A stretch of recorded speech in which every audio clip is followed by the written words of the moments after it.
Good evening students. आज मैं आपके साथ डाटाबेस मैनेजमेंट सिस्टम में डिस्कस करूंगा लास्ट टॉपिक एसक्यूएल ज्वाइंस।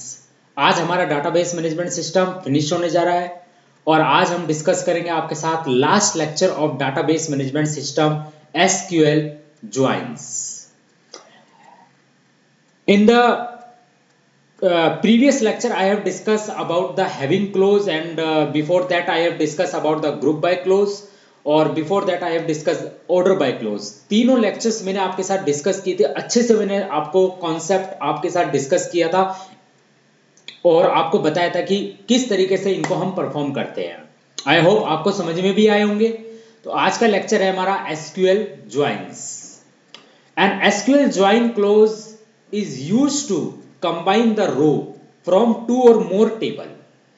जब हमें एक दो या दो से ज्यादा टेबल से डाटा को डिस्पैच करना हो, डाटा को हमें गेट करना हो, तो हम उस केस में हम क्या करते हैं, एसक्यूएल ज्वाइन क्लोज का यूज करते हैं।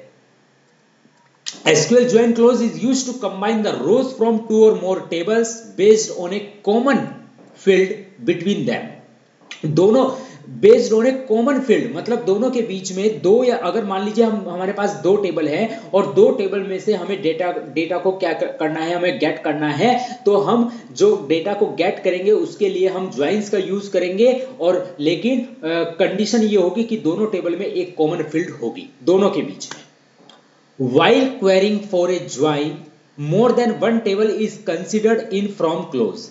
जब भी हम ज्वाइन क्लोज का यूज करेंगे तो ज्वाइन क्लोज का यूज करके जब हम डाटा को गेट करेंगे तो एक से ज्यादा टेबल से, तो फ्रॉम क्लोज के बाद हम डिफाइन करेंगे एक से ज्यादा टेबल्स को। The process function of combining data from multiple tables is called a join. तो ज्वाइन का मतलब क्या है, व्हाट इज ज्वाइन? अगर आपसे पूछ लिया जाता है कि what do you mean by the join, तो join is the process and functions of combining the data from the multiple tables is known as the join. The process and function of combining data from the multiple tables is called a join.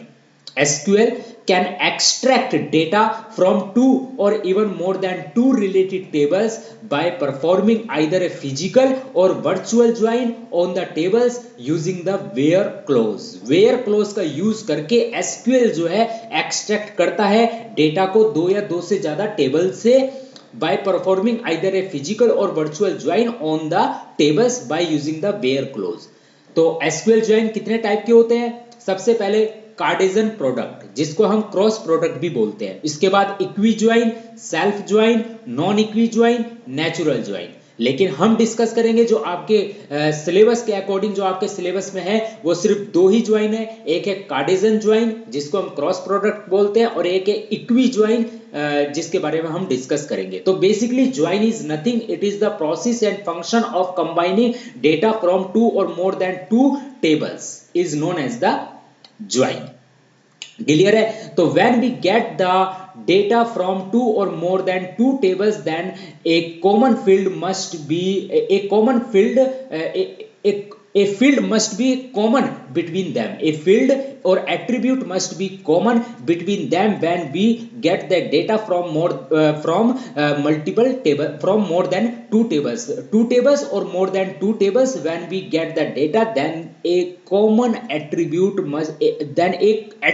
must be common between them। उनके बीच में एक attribute common होना चाहिए जब भी हम data को क्या करते हैं, दो या दो से ज्यादा टेबल से गेट करते हैं। इस चीज का आपको ध्यान रखना है। तो join is nothing, it is the process and function of combining the data from the multiple tables is known as the join.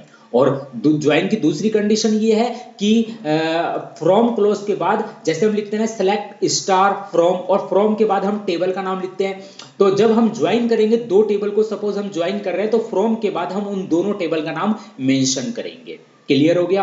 और ज्वाइन के लिए कंडीशन ये है कि अगर मान लीजिए हम दो टेबल से डेटा को फैच कर रहे हैं, दो टेबल से हम डेटा को गेट कर रहे हैं, तो दोनों टेबल में एक कॉमन, एक कॉलम, एक एट्रीब्यूट जो है उनमें क्या होना चाहिए, कॉमन होना चाहिए। ये कंडीशन यहां पर मेंशन की गई है।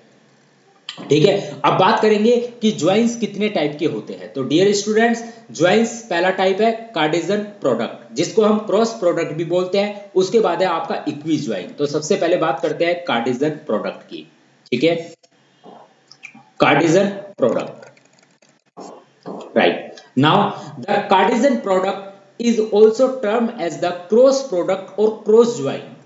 कार्टेशियन प्रोडक्ट को क्रॉस प्रोडक्ट भी बोलते हैं और क्रॉस ज्वाइन भी बोलते हैं। The Cartesian product is a binary operation and is denoted by the capital X. Okay, the degree of the new relation. Basically हम कार्टेशियन ज्वाइन किस पे कर रहे हैं, हम दो टेबल पर कर रहे हैं। मान लीजिए मेरे पास एक टेबल ए है और एक टेबल बी है, इन दोनों टेबल का हम कार्टेशियन ज्वाइन कर रहे हैं। तो कार्टेशियन ज्वाइन करने के बाद हमारे पास जो नया मतलब आउटपुट आएगा वो भी एक टेबल ही आएगी। मान लीजिए हमारे पास एक रिलेशन है, टेबल को हम रिलेशन भी बोलते हैं। मान लीजिए हमारे पास एक रिलेशन है ए, रिलेशन मींस टेबल है ए, और एक रिलेशन है बी मींस टेबल है बी। अब हम इन दोनों रिलेशन का मतलब इन दोनों टेबल का कार्टेशियन प्रोडक्ट कर रहे हैं। तो कार्टेशियन प्रोडक्ट करने के बाद हमारे पास जो रिजल्ट आएगा वो भी एक रिलेशन होगा, मतलब टेबल होगी। क्लियर? तो जो कार्टेशियन प्रोडक्ट है वो एक बाइनरी ऑपरेशन है और इसको हम डिनोटेड करते हैं कैपिटल एक्स से। तो जो डिग्री आएगी न्यू रिलेशन की, जो हमारे पास डिग्री आएगी न्यू रिलेशन की, द डिग्री ऑफ द, बहुत इंपॉर्टेंट है। अब इस पॉइंट को जो मैं बोलने जा रहा हूं, ये पॉइंट बहुत ज्यादा इंपॉर्टेंट है और इस पॉइंट से, इस स्टेटमेंट से एक नंबर का क्वेश्चन आपके, एक या दो नंबर का क्वेश्चन आपके बोर्ड एग्जाम में जरूर पूछा जाता है। एंट्रेंस एग्जाम में एक या दो नंबर का क्वेश्चन आपका जरूर पूछा जाता है इस स्टेटमेंट से जो अब मैं बोलने जा रहा हूं। The degree of the new relation form. अब जो नया रिलेशन फॉर्म हुआ है वो कैसे हुआ है? प्रीवियस मतलब दो रिलेशन है, मतलब दो टेबल है, उनका कार्टेशियन प्रोडक्ट करने के बाद जो नया रिलेशन बना है, उस नए रिलेशन मतलब टेबल की जो डिग्री है वो क्या है? Sum of the degrees of the two relation on which Cartesian product is formed, performed, and the number of tuples in the new relation is equal to the product of the number of the tuples of the two tables on which Cartesian product is performed। बहुत important है, बहुत important है, इससे question पूछा जाएगा। मान लीजिए एक टेबल है आपके पास ए, उस टेबल में मान लीजिए दो कॉलम है और तीन रो है, और एक नया रिलेशन है बी, उसमें चार कॉलम है और पांच रो हैं। तो जो नया रिलेशन बनेगा, उस नए रिलेशन में जो डिग्री होगी, degree means number of columns होंगे, वो क्या होंगे? रिलेशन ए के कॉलम्स और रिलेशन बी के कॉलम्स को हम क्या कर देंगे? ऐड कर देंगे। और जो न्यू रिलेशन है उसकी जो कार्डिनलिटी होगी, कार्डिनलिटी का मतलब नंबर ऑफ रोज, मतलब नंबर ऑफ टपल्स जो होंगे वो होगा रिलेशन ए में number of tuples means rows multiply relation B में नंबर ऑफ टपल्स और रोज, मतलब जो नया हमारा रिलेशन फॉर्म होगा उसमें जो नंबर ऑफ टपल्स होंगे वो रिलेशन ए के टपल्स और रिलेशन बी के टपल्स की मल्टीप्लाई करने पर हमें पता चलेगा। और जो उसमें नए रिलेशन में जो डिग्री होगी मतलब नंबर ऑफ कॉलम्स होंगे, रिलेशन ए के एट्रीब्यूट्स और रिलेशन बी के एट्रीब्यूट्स को जोड़ने पर हमें नए रिलेशन की डिग्री मतलब नंबर ऑफ एट्रीब्यूट्स मिलेंगे। ठीक है, इस चीज को ध्यान रखना। और यही चीज ये कह रहा है कि the degree of the new relation formed is the sum of the degree of the two relation on which the Cartesian product is performed. The number of tuples in the new relation is equal to the product of the number of tuples of the two tables on which Cartesian product is performed. और इस चीज को मैं discuss कर भी चुका हूं कि what do you mean by the degree? Degree of a relation. What do you mean by the degree of a relation? The degree of a relation is the total number of attributes in that relation is known as the degree of that relation, and the total number of rows, records or tuples in the relation is known as the cardinality of that relation. That means total number of rows, total number of tuples is known as the cardinality, total number of attributes or attributes or columns is known as the degree of that relation. I hope आपको समझ में आया होगा। तो dear student, ये cross product है कि cross product हम को का जो हमारे पास एक तरीके से क्या है, ये एक बाइनरी ऑपरेशन है जिसको हम कैपिटल एक्स से डिनोट करते हैं। फॉर एग्जांपल, जैसे आप समझ सकते हैं कि फॉर एग्जांपल इफ ए बराबर 1 2 3 एंड बी बराबर ए बी सी, इसने एक एग्जांपल लिया है, तो फाइंड ए क्रॉस प्रोडक्ट बी। तो देखिए ए है हमारे पास 1 2 3 और बी है हमारे पास ए बी सी। तो जब हम इनका क्रॉस प्रोडक्ट करेंगे तो क्रॉस प्रोडक्ट करने के बाद जो हमारे पास नया रिलेशन बना, जो हमारे पास नया सेट बना C is equal to A cross product B, तो किस तरह से बना, इस 1 की हमने क्रॉस प्रोडक्ट करी है सबसे पहले A के साथ, तो 1A एक पेयर बना, फिर इस 1 की क्रॉस प्रोडक्ट करिए B के साथ 1B, फिर इस 1 की क्रॉस प्रोडक्ट करिए C के साथ 1C एक पेयर बना। सिमिलरली इस 2 की क्रॉस प्रोडक्ट करेंगे A के साथ, फिर 2 की क्रॉस प्रोडक्ट करेंगे B के साथ, फिर 2 की क्रॉस प्रोडक्ट करेंगे C के साथ। सिमिलरली फिर 3 की क्रॉस प्रोडक्ट करेंगे A के साथ, 3 की क्रॉस प्रोडक्ट करेंगे B के साथ, 3 की क्रॉस प्रोडक्ट करेंगे C के साथ। तो this is known as the Cartesian product. अब बात करते हैं कि इसको टेबल पर किस तरह से अप्लाई करते हैं। ये तो हमने एक एग्जांपल लिया था, लेकिन अब हम इसे रिलेशन पर किस तरीके से अप्लाई करेंगे ये जानना हमारे लिए बहुत जरूरी है। तो जैसे आप देख सकते हैं मेरे पास एक रिलेशन है, रिलेशन मींस टेबल है, इस रिलेशन का नाम क्या है, इस टेबल का नाम क्या है, स्टूडेंट। इस स्टूडेंट टेबल में 2 एट्रीब्यूट है, एक रोल नंबर एट्रीब्यूट है और एक नेम एट्रीब्यूट है, और इसमें कितनी रो है, 3 रो है। रोल नंबर 1 रोहन, ये एक रो है, रोल नंबर 2 जया, ये दूसरी रो है, रोल नंबर 3 टीना, ये तीसरी रो है। अब मेरे पास एक दूसरा रिलेशन है टेबल गेम्स के नाम से, इसमें 2 एट्रीब्यूट है, गेम नंबर और गेम। इसमें 2 रिकॉर्ड है, 10 फुटबॉल और 11 लॉन टेनिस। क्लियर है। अब इन दोनों रिलेशन का मैं क्या करने जा रहा हूं, इन दोनों रिलेशन का मैं क्रॉस प्रोडक्ट करने जा रहा हूं। क्या करने जा रहा हूं मैं, क्रॉस प्रोडक्ट करने जा रहा हूं। तो Cartesian product for student, Cartesian product for student और क्रॉस प्रोडक्ट गेम्स। तो देखिए जब स्टूडेंट का क्रॉस प्रोडक्ट करूंगा गेम के साथ तो मैं क्वेरी किस तरह से लिखूंगा, मैं which query I will write, select करना है मुझे, जैसे कार्टेशियन प्रोडक्ट करना है for student cross product games, select name, मुझे नेम सेलेक्ट करना है, कोमा जी नेम, मुझे जी नेम सेलेक्ट करना है, फ्रॉम टेबल स्टूडेंट और टेबल गेम्स से। तो फ्रॉम के बाद मैंने किन दो रिलेशन का नाम स्पेसिफाई किया है, फ्रॉम के बाद मैंने उन 2 रिलेशन का नाम स्पेसिफाई किया है जिन 2 रिलेशन से मुझे डाटा लेना है।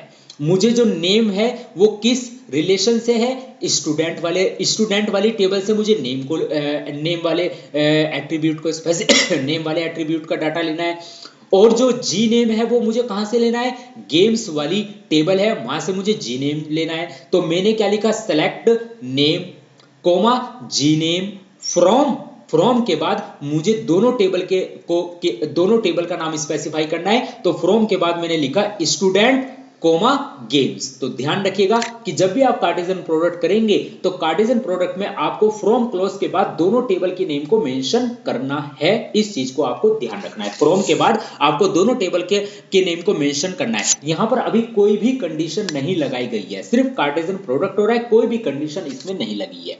अब आप खुद देखिए, मुझे चाहिए नेम और चाहिए मुझे जी नेम, तो यहां पर इन्होंने क्रॉस प्रोडक्ट करी है, बस इन्होंने एट्रीब्यूट के नाम गलत लिख दिया है, यहां पर है नेम और यहां पर है जी नेम। अब आप देखिए पहले रोहन है, रोहन की क्रॉस प्रोडक्ट करिए इन्होंने किसके साथ, फुटबॉल के साथ, तो रोहन फुटबॉल, फिर रोहन की क्रॉस प्रोडक्ट करिए लॉन टेनिस के साथ, तो रोहन फिर लॉन टेनिस आ रहा है। इसी तरह से जया की क्रॉस प्रोडक्ट करिए फुटबॉल के साथ, फिर जया की क्रॉस प्रोडक्ट करिए लॉन टेनिस के साथ। अब आप कह रहे होंगे सर ये डाटा किस तरह से आ रहा है, तो मैं बता रहा हूं। सबसे पहले क्या कर रहा है, सबसे पहले रोहन की क्रॉस प्रोडक्ट फुटबॉल के साथ करी है, जया की क्रॉस प्रोडक्ट फुटबॉल के साथ करी है, टीना की क्रॉस प्रोडक्ट फुटबॉल के साथ करी है। अब रोहन की क्रॉस प्रोडक्ट लॉन टेनिस के साथ की है, रोहन की cross product lawn tennis, Jaya की क्रॉस प्रोडक्ट लॉन टेनिस के साथ की है, और टीना की क्रॉस प्रोडक्ट लॉन टेनिस के साथ की है। तो इस तरीके से इन्होंने क्रॉस प्रोडक्ट किया है। तो जब भी हम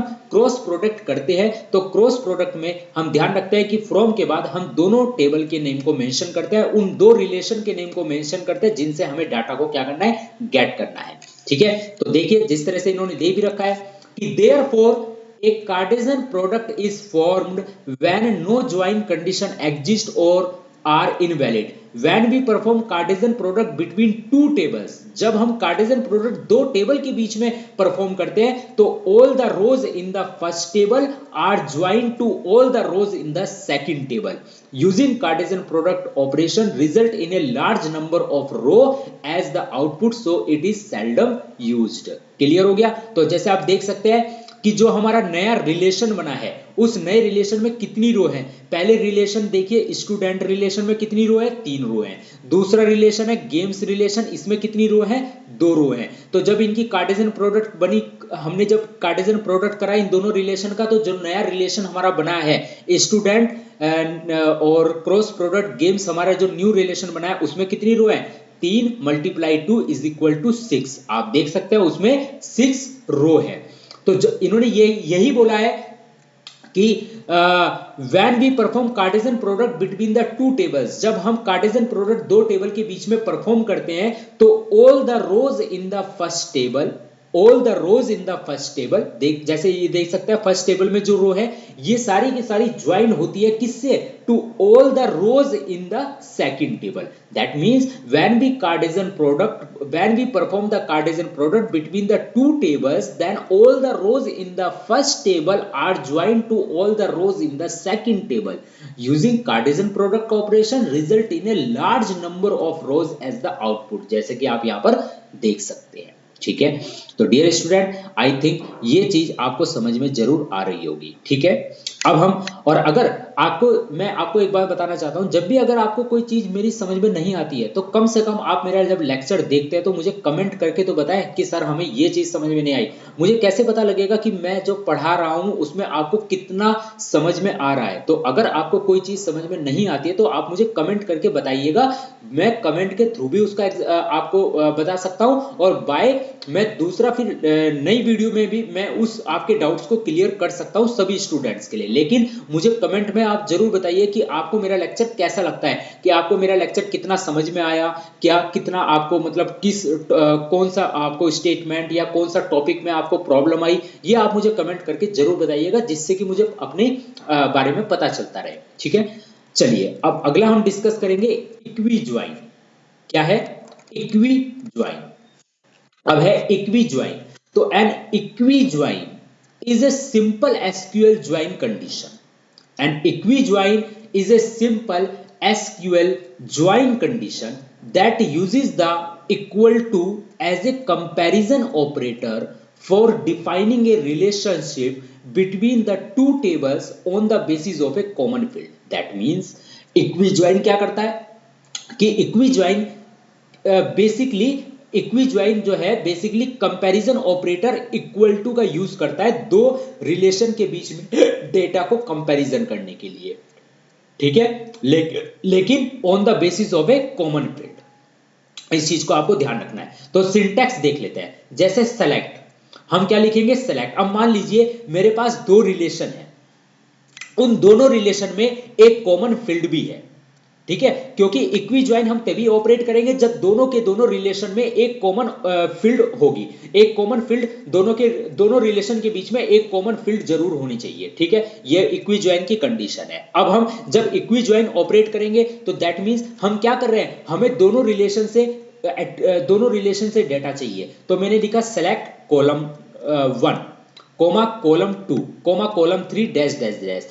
वी डोंट नो कि ये कॉलम पहली टेबल से भी है दूसरी टेबल से भी है, मतलब दोनों टेबल से ये कॉलम है, column 1 column 2 column 3 column 4 and so on. तो ये दोनों टेबल से कॉलम आ रहे हैं। ठीक है, from table 1 comma table 2, from के बाद दोनों टेबल का नाम लिखा, क्योंकि मैंने आपको बताया था कि ज्वाइन हम कर रहे हैं, अगर हम दो टेबल के बीच में हम ज्वाइन ऑपरेट कर रहे हैं तो हमें फ्रॉम के बाद उन दोनों टेबल को क्या करना पड़ेगा, मेंशन करना पड़ेगा। फिर वेयर मैंने क्या करा, table 1 dot column 1 is equal to table 2 dot column 2।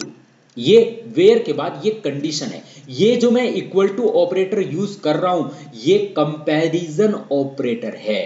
क्या है ये, कंपैरिजन ऑपरेटर है। ये जो मैं इक्वल टू का ऑपरेटर यूज कर रहा हूं ये कंपैरिजन ऑपरेटर है, और ये कंपैरिजन ऑपरेटर जो हम यूज कर रहे हैं ये कॉमन एट्रीब्यूट पर यूज कर रहे हैं। ये बात ध्यान रखना कि दोनों टेबल के बीच में एक कॉमन एट्रीब्यूट होना चाहिए जिसके जिसके लिए हम इस कंपैरिजन ऑपरेटर को स्पेसिफाई करेंगे। ये चीज आपको ध्यान रखनी है कि जब भी हम इक्वी ज्वाइन यूज कर रहे हैं दो रिलेशन पर, तो दोनों रिलेशन पर जब हम इक्वी ज्वाइन ऑपरेटर यूज करेंगे, that means equal to operator, comparison operator को यूज करेंगे, तो दोनों रिलेशन में एक एट्रीब्यूट इक्वल होना चाहिए, मतलब सेम होना चाहिए। दैट मींस कहने का मतलब यह है कि जो इक्वी ज्वाइन है वो कॉमन एट्रीब्यूट पर अप्लाई होता है। जो कंपैरिजन ऑपरेटर है, जो इक्वल टू कंपैरिजन ऑपरेटर है, वो कॉमन एट्रीब्यूट पर अप्लाई होता है। इस चीज को आपको ध्यान रखना है, ठीक है।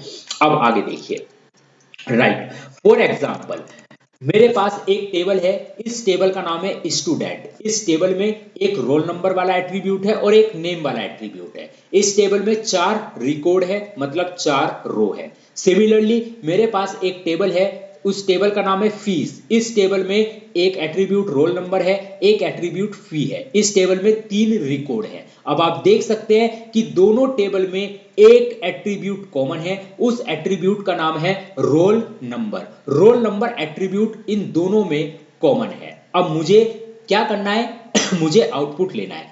जैसे इसने कहा select A dot roll number comma A dot roll number comma name comma fee, that means roll number A from select A dot roll number comma name comma fee from student A. That means student table को इसने क्या माना है, ए माना है। तो ये जो रोल नंबर है ये किस टेबल का है, स्टूडेंट टेबल का रोल नंबर है। तो इसने कहा सेलेक्ट रोल नंबर, किस टेबल से, स्टूडेंट टेबल से, क्योंकि इसने स्टूडेंट टेबल को क्या माना है, ए माना है।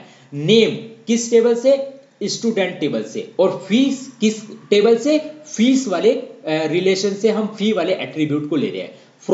फ्रॉम के बाद मैंने दोनों टेबल का नाम मेंशन किया। स्टूडेंट टेबल को मैंने एज ए एलियास लिया ए, और फीस वाले कॉलम को मैंने एज ए एलियास लिया B. Where A dot roll number बराबर B dot roll number, where A dot roll number बराबर बी डॉट रोल नंबर। अब हम खुद देखेंगे। सबसे पहले हम जाएंगे टेबल स्टूडेंट पर। टेबल स्टूडेंट में हम जाके ये देखेंगे, पहले इस 1 को देखेंगे। ये 1 क्या इस टेबल फीस के जो रोल नंबर वाला एट्रीब्यूट है उसमें कहीं एग्जिस्ट करता है, किसी भी रिकॉर्ड में 1 नहीं है, तो इसे हम छोड़ देंगे। इसके बाद हम 2 को देखेंगे, ठीक है। इसके बाद हम 2 को देखेंगे तो 2 वाला रिकॉर्ड मैच कर रहा है। यस, हमारा जो रोल नंबर 2 है ये वाला रिकॉर्ड हमारा मैच कर रहा है। तो नाम क्या है इसका, रोल नंबर क्या है 2, नेम क्या है जया, और इसकी फीस कितनी है 5500 रुपए। इसी तरह से मेरा रिकॉर्ड नंबर 3 है, फिर जो 3 है वो मेरा मैच कर रहा है, रोल नंबर है 3, नेम है टीना और इसकी फीस है 5000 रुपए। इस तरह से फिर 2 है जया, फिर इसके बाद है मेरे पास दीक्षा। दीक्षा मेरा मैच कर रहा है, तो रोल नंबर है 4, नेम है दीक्षा और इसकी फीस है कितनी 4500 रुपए। तो इस तरीके से आप देख सकते हैं कि जो हमारा कंपैरिजन ऑपरेटर है, जो हमारा इक्वी ज्वाइन है, इक्वी ज्वाइन में जो हमारा इक्वल टू कंपैरिजन ऑपरेटर है, दो रिलेशन के बीच में जब हम इक्वी ज्वाइन को ऑपरेट करेंगे तो हमारा जो comparison operator equal to comparison operator है वो किस पर अप्लाई होगा, वो दोनों रिलेशन में जो हमारा सेम एट्रीब्यूट होगा उस पर अप्लाई करेंगे हम। किसको, equi join means equal to comparison operator को हम अप्लाई करेंगे between the two relations on the same attribute. इस चीज को आपको ध्यान रखना है। आई होप आपको ये समझ में आ रहा होगा, आपको ये चीजें समझ में आ रही होगी। अब इस तरह से इन्होंने डिफाइन कर रखा है, इनर ज्वाइन को डिफाइन कर रखा है, आउटर ज्वाइन को डिफाइन कर रखा है। ये एक बार आप इस चीज को प्रैक्टिकली करके कमें देख लीजिएगा। इनर कमें ज्वाइन और आउटर कमें ज्वाइन आपको समझ में आ जाएगा। मैं आपको पीडीएफ ऑलरेडी भेज दूंगा, उस पीडीएफ से आपको इनर ज्वाइन और आउटर ज्वाइन का कॉन्सेप्ट समझ में आ जाएगा, इतना डिफिकल्ट नहीं है। फिर भी मैं ये कहना चाहूंगा माय डियर स्टूडेंट, अगर आपकी रिक्वायरमेंट हुई तो डेफिनेटली मैं इस पर भी एक लेक्चर बना दूंगा। लेकिन मैं आज मैंने प्रॉमिस किया था कि मैं पूरी डीबीएमएस की नई सीरीज लेकर आऊंगा, और पूरी डीबीएमएस की नई सीरीज मैंने पूरे बेसिक से लेकर और टॉप तक मैंने आपके साथ हर एक चीज को डिस्कस किया है, हर एक कॉन्सेप्ट को मैंने आपके साथ डिस्कस किया है। ज्वाइंस में मैंने आपको बताया कि ज्वाइन किस तरीके से परफॉर्म होता है। इसमें आपके इनर ज्वाइन है और आउटर ज्वाइन है, ये आप एक बार देख लीजिएगा खुद से, आपको समझ में आ जाएगा। इनर ज्वाइन जो है एक तरीके से ये क्लासिफिकेशन है, किसका क्लासिफिकेशन है? इक्वी ज्वाइन का। इक्वी ज्वाइन के क्लासिफिकेशन है, एक इनर ज्वाइन है और एक आउटर में ज्वाइन है। तो इनको एक बार आप अगर खुद से देखेंगे तो definitely it is not a difficult task to understand this two classification of the equi join. Very very simple topic है और डेफिनेटली आपको समझ में आ जाएंगे। तो डियर स्टूडेंट्स, आज का ये मेरा पूरा लेक्चर है और आज हमारा ये MySQL कंप्लीट हो चुका है। आज मेरा ये लास्ट लेक्चर है आपका MySQL पे। अब सिर्फ और सिर्फ मैं आपसे डिस्कस करूंगा प्रैक्टिस क्वेश्चन। दैट मींस अब मैं MySQL में जो आपके साथ डिस्कस करूंगा वो डिस्कस करूंगा प्रैक्टिस। दैट मींस मैं आपके साथ सामने क्वेश्चन लेके आऊंगा प्रैक्टिकली मैं आपको करके दिखाऊंगा कि किस तरीके से क्वेश्चंस आते हैं और आपको उनके आंसर किस तरीके से परफॉर्म करने हैं, किस तरीके से आपको एग्जाम्स में उनके क्वेरीज को अपने माइंड से क्या करना है, सोचना है और क्वेरीज को लिखना है। और डेफिनेटली आपको काफी मजा आने वाला है अब मैं जब आपके सामने प्रैक्टिकल क्वेश्चन लेके आऊंगा। ठीक है, तो ठीक है, thank you very much. Course खत्म हो चुका है आपका, पूरा डाटाबेस मैनेजमेंट सिस्टम पूरा फिनिश हो गया है आपका। आज ये लास्ट लेक्चर है। मैं भी थोड़ा अच्छा फील कर रहा हूँ कि मैंने पूरा डाटाबेस मैनेजमेंट सिस्टम एक काफ़ी मेरे पास एक हेडेक थी मुझे कि मुझे फिनिश करना है, मुझे स्टूडेंट्स को अच्छे से अच्छा देना है और मैंने अपना काम किया। लेकिन अभी मुझे इस पे प्रैक्टिस क्वेश्चंस लेकर आने हैं और प्रैक्टिस क्वेश्चन डेफिनेटली आपको बहुत अच्छे से परफॉर्म कराऊंगा मैं। लेकिन मैं आपसे ये रिक्वेस्ट करता हूं कि आप इस इनर ज्वाइन को और इस आउटर ज्वाइन को एक बार अपने आप से देख लीजिएगा कि क्या है आपका ये इनर ज्वाइन और आउटर ज्वाइन। बेसिकली ये क्लासिफिकेशन है किसके? इक्वी ज्वाइन के। ये मैं आपके लिए होमवर्क दे रहा हूं कि आप इसको खुद से करें और मुझे बताएं कमेंट्स में कि सर हमने इसको खुद से किया और हमें काफी अच्छा लगा, हमें समझ में आया। ठीक है, तो dear student, thank you very much, have a nice day. Next lecture आपका जो होगा अब वो प्रैक्टिस क्वेश्चन के साथ होगा। प्रैक्टिस क्वेश्चन में उसमें आपके साथ लेकर आऊंगा। ठीक है, तो खुश रहिए, ध्यान रखिए और जितना भी मैंने DBMS की सीरीज में कवर कर चुका हूं उनको फुल डेडिकेशन, फुल सिंसियरिटी और फुल डिसिप्लिन के साथ देखिएगा। ठीक है, okay, thank you very much and have a nice day.